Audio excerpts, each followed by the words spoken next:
Hello అండి, అందరికీ నమస్కారం. ఈ వీడియోలో కామద ఏకాదశి వ్రత కథ, అలాగే కామద ఏకాదశి ప్రాముఖ్యత ఏమిటి, ఆ రోజు చేయవలసిన చేయకూడని పనులు ఏమిటి అనేది తెలుసుకుందాము. అసలు కామద ఏకాదశి ఎప్పుడు వస్తుంది అనే విషయం ముందు తెలుసుకుందాం. మరి ఫస్ట్ టైం మన ఛానల్ చూస్తున్న వాళ్ళు ఎవరైనా ఉంటే కనుక సబ్స్క్రైబ్ చేసుకోండి, అలాగే పక్కనున్న బెల్ ఐకాన్ కూడా క్లిక్ చేయండి.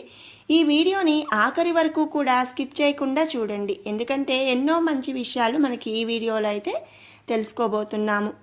అలాగే లైక్ బటన్ క్లిక్ చేయడం అస్సలు మర్చిపోవద్దు. కామద ఏకాదశి. ఈ కామద ఏకాదశి ఎప్పుడు వస్తుంది అనే విషయానికి వస్తే, చైత్రమాసంలో వచ్చే శుక్లపక్షంలోని ఏకాదశినే కామద ఏకాదశి అని చెప్పి అంటారు. దీనికే దమన ఏకాదశి అనే పేరు కూడా ఉందన్నమాట. మనందరికీ తెలుసు, సంవత్సరంలో 24 ఏకాదశులు వస్తాయి. ప్రతి ఏకాదశికి కూడా ఒక ప్రత్యేకత అనేది, ప్రతి ఏకాదశికి ఒక్కొక్క ప్రత్యేకత అనేది ఉంటుంది. అయితే ఈ కామద ఏకాదశి యొక్క ప్రాముఖ్యత ఏమిటి అంటే, ఈరోజు మరి ముత్తైదువులు శ్రీ లక్ష్మీ నారాయణ్ణి పూజించడం ద్వారా మరి సౌభాగ్యం అనేది కలుగుతుంది అని చెప్పి చెప్తారు. ఈ ఏకాదశి రోజున మరి పండ్లు తింటూ, అంటే మామూలుగా ప్రతి ఏకాదశికి మనం ఏంటంటే ఉపవాసం అనేది ఉంటాము. అయితే ఈరోజు మాత్రం పండ్లను సేవిస్తూ మరి ఉపవాసం అనేది చేయొచ్చు అన్నమాట. అలాగే ఈరోజు కామద ఏకాదశి ఉపవాస కథ, అలాగే కామద ఏకాదశి వ్రత కథను వినటము లేదా పఠించడం ద్వారా ఎన్నో శుభప్రదమైన విషయాలు జరుగుతాయి అని చెప్పి భక్తులు భావిస్తుంటారు. ఈ వ్రతం ఆచరించడం వలన సకల దుఃఖాలు నశించి సుఖ సంతోషాలు కలుగుతాయి అని మన పురాణాలు చెబుతున్నాయి. అలాగే సంతానం లేని వారికి మంచి సంతానం కలగడానికి కూడా ఈ కామద ఏకాదశి వ్రతాన్ని ఆచరిస్తారు అని చెప్పి చెబుతున్నారు. వాటితో పాటుగా స్త్రీలు తమ సౌభాగ్యాన్ని సమస్త సంపదగా భావిస్తూ ఉంటారు. పూజా మందిరంలోనైనా దేవాలయంకు వెళ్ళినప్పుడైనా తన సౌభాగ్యాన్ని గురించే దైవాన్ని ప్రార్థిస్తూ ఉంటారు. తమ సౌభాగ్యాన్ని చల్లగా చూడమనే వాళ్ళు సకల దేవతలను కూడా పూజిస్తూ ఉంటారు. అందుకు అవసరమైన నోములు, వ్రతాలు కూడా జరుపుకుంటూ ఉంటారు. అలాంటి విశిష్టమైన వ్రతాల్లో ఒకటే ఈ కామద ఏకాదశి వ్రతం. దాంతో పాటుగా భక్తుల కోరికలు కూడా నెరవేరుతాయి అని చెప్పి మన పురాణాలు చెబుతున్నాయి. ఇక 2025 సంవత్సరం కామద ఏకాదశి ఏప్రిల్ 8వ తారీఖున వచ్చింది. మరి కామద ఏకాదశి వ్రత కథ యొక్క ప్రాముఖ్యత ఏమిటి, అసలు వ్రత కథ ఏమిటి అనేది మనం ఇప్పుడు తెలుసుకుందాము. యుధిష్ఠిరుడు శ్రీకృష్ణునితో ఇలా అన్నాడు: ఓ ప్రభు, నేను మీకు పూర్తిగా నమస్కరిస్తున్నాను. చైత్రమాసంలోని కృష్ణపక్షంలో వచ్చే పాపమోచని ఏకాదశి గురించి మీరు నాకు చాలా బాగా వివరించి చెప్పారు. దీని తర్వాత నేను మిమ్మల్ని అభ్యర్థిస్తున్నాను, ఓ మాధవ, దయచేసి చైత్రమాసంలోని శుక్లపక్షంలో వచ్చే ఏకాదశి గురించి పూర్తి సమాచారాన్ని అందించవలసింది అని చెప్పి అడిగాడు. ఈ ఏకాదశి పేరు ఏమిటి, దాని నియమం ఏమిటి, ఈ వ్రతం పాటించడం వల్ల ఎలాంటి ఫలితాలు వస్తాయి, మరి ప్రతిదీ కూడా వివరించమని యుధిష్ఠిరుడు శ్రీకృష్ణ పరమాత్మని అడిగాడు.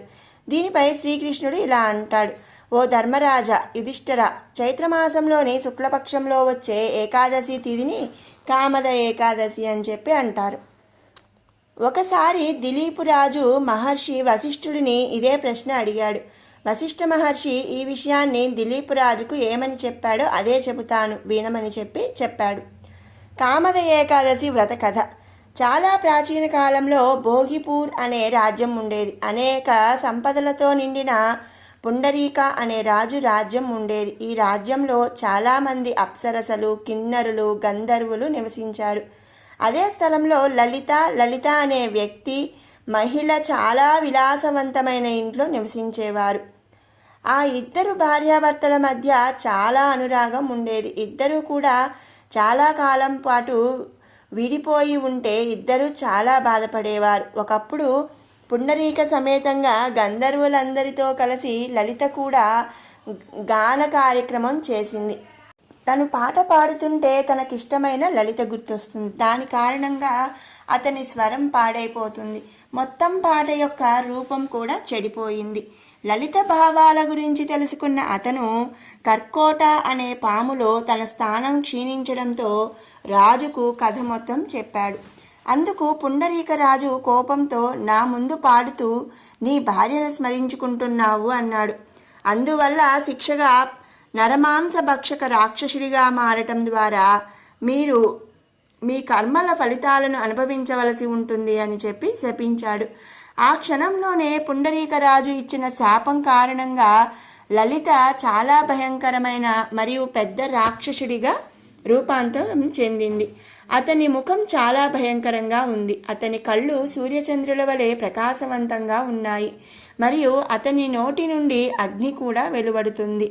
అతని శరీరమంతా కూడా పర్వతంలా పెద్దదిగా మారింది. ఈ విధంగా అతను రాక్షసుడు అయ్యాడు మరియు అనేక రకాల దుఃఖాలను అనుభవించడం ప్రారంభించాడు. ఈ విషయం తెలుసుకున్న లలిత భార్య చాలా బాధపడి తన భర్తకు ఈ శాపం నుంచి విముక్తి కల్పించే మార్గం గురించి ఆలోచించడం ప్రారంభించింది. ఆమె రాక్షస భర్త అడవిలో ఉంటూ అనేక రకాల దుఃఖాలు అనుభవించడం ప్రారంభించాడు. అతని భార్య లలిత అతనిని అనుసరించి రోధించింది. ఒకసారి లలిత తన భర్తను అనుసరించి వింధ్యాచల పర్వతాన్ని చేరుకుంది. ఆ పర్వతం మీద శృంగి మహర్షి ఆశ్రమం ఉండేది. లలిత అతని దగ్గరకు వెళ్ళి ప్రార్థించడం ప్రారంభించింది. అతన్ని చూసి శృంగి మహర్షి ఇలా అన్నాడు, ఓ మంచివాడా, మీరు ఎవరు మరియు ఎందుకు ఇక్కడకు వచ్చారు? దీనిపై లలిత ఇలా అంది, ఓ ఋషి, నా పేరు లలిత. పుండరీకరాజు ఇచ్చిన శాపం కారణంగా నా భర్త రాక్షసుడిగా మారాడు. దయచేసి వారి మోక్షానికి ఏదైనా పరిష్కారం సూచించండి. దీనిపై శృంగి మహర్షి ఇలా అంటాడు, ఓ అమ్మాయి, ఇప్పుడు చైత్ర శుక్ల ఏకాదశి రాబోతుంది. దీనిని కామద ఏకాదశి అని అంటారు. ఈ వ్రతాన్ని పాటించడం ద్వారా మానవ కార్యాలన్నీ కూడా సిద్ధిస్తాయి.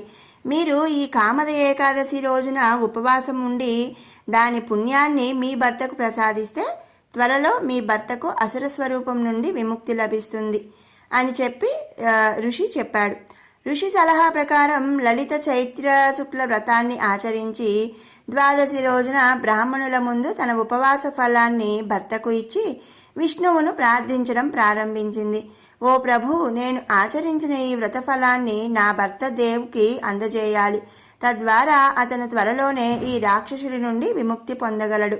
ఏకాదశి ఉపవాసం ఫలితంగా ఆమె భర్త రాక్షస రూపం నుండి విముక్తి పొందాడు మరియు దీని తర్వాత వారిద్దరూ కూడా విమానం ఎక్కి స్వర్గానికి వెళ్ళారు.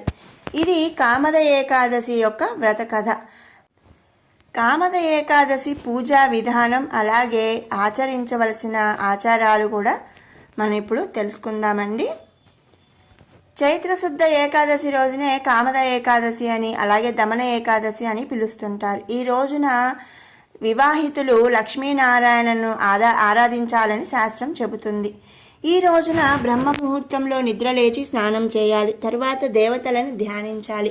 ఉపవాసం ఉంటానని సంకల్పం చేయాలి. దీని తరువాత శ్రీహరి విష్ణువు విగ్రహం లేదా చిత్రపటాన్ని ఆలయంలోని వేదికపై శుభమైన పసుపు వస్త్రాన్ని పరిచి ఉంచాలి. తరువాత పసుపు, అక్షింతలు, గంధం, పువ్వులు మొదలైనవి దేవునికి సమర్పించాలి. వీటితో పాటుగా అరటిపళ్ళు, పంచామృతం, తులసి దళాలు, సగ్గుబియ్యంతో చేసిన పాయసం, స్వీట్స్ ఇవన్నీ కూడా విష్ణుమూర్తికి నైవేద్యంగా సమర్పించాలి. ధూప దీపాలను వెలిగించాలి. తరువాత విష్ణువు మంత్రాలను జపించాలి. విష్ణు చాలీసా, కామద ఏకాదశి వ్రత కథను కూడా పఠించాలి. పూజ అనంతరం హారతి ఇచ్చి పూజను ముగించాలి. ఇక ఈరోజు సాయంత్రం తులసి మొక్క ముందు నెయ్యి దీపం వెలిగించాలి.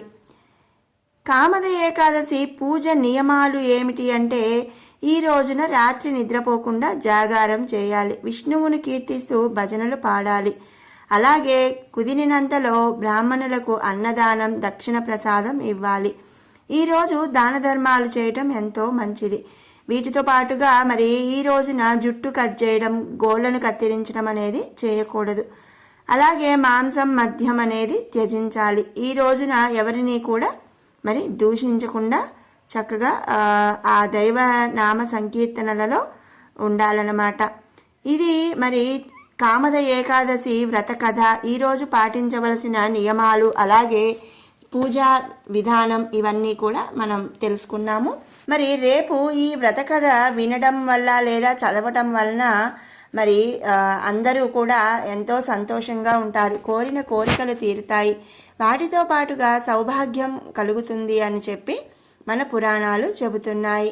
అందరూ కూడా రేపు ఈ కామద ఏకాదశి వ్రతాన్ని ఆచరించి మరి దానితో పాటుగా ఈ వ్రత కథ కూడా వినాలి అని చెప్పి ఆశిస్తున్నాను. మీకు ఈ వీడియో నచ్చినట్టయితే లైక్ చేయండి, షేర్ చేయండి. అలాగే ఇలాంటి ఇంట్రెస్టింగ్ వీడియోస్ కోసం మన ఛానల్ని సబ్స్క్రైబ్ చేసుకోండి. మరొక మంచి వీడియోతో మళ్ళీ కలుసుకుందాం. Thanks for watching.